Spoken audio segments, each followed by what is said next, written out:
Day 13 Dilsukhnagar to financial district on Ather Rizta journey start అయిపోయింది 89% తోటి.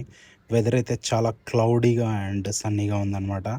వర్షం వచ్చేటట్టుగానే ఉంది కానీ ఆఫీస్కి వెళ్ళేంత వరకు అయితే రాలేదు. వస్తే తడిసిపోయే వాళ్ళము. మిలిటరీ ఏరియాలో ఆ గ్రీనరీలో చల్లటి గాలిలో వెళ్తుంటే మనకు ఇంత దూరం జర్నీ కూడా హాయిగా అనిపిస్తుంది.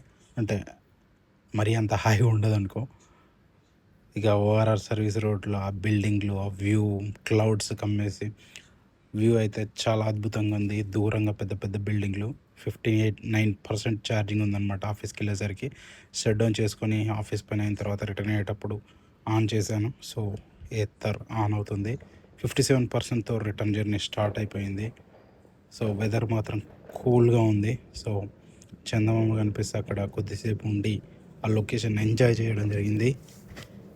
సో అలా ముందుకు సాగుతుంటే మనకి నైట్ పూట ఈ పెద్ద పెద్ద బిల్డింగ్లు ఫైనాన్షియల్ డిస్ట్రిక్ట్ గచ్చిబౌలి ఇక్కడ బాగా కనిపిస్తాయి అన్నమాట. ఆ వ్యూ చాలా బాగుంటుంది. సో అలా మన జర్నీ స్టార్ట్ అయితే ఇక ఇక్కడ ఓఆర్ఆర్ సర్వీస్ రోడ్లో ఫుల్గా స్టార్ట్ అయిపోయింది. ఇక మలక్పేటకు వచ్చేసరికి ఫుల్ ట్రాఫిక్ జామ్.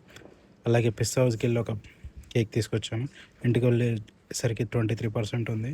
సో ఈరోజు డిన్నర్కి బయటికి వెళ్ళామన్నమాట. వెజ్జెస్ అని ఉంటుంది మన విక్టోరియా మెమోరియల్ పక్కనే. ఓన్లీ వెజ్ దొరుకుతుంది. సో ఈ కాంబో ఏదైతే మంచూరియన్ గ్రేవీ అండ్ అది 160 రూపీస్. ఒక స్వీట్ అండ్ సాల్ట్ సోడాతో డే క్లోజ్ చేశాను.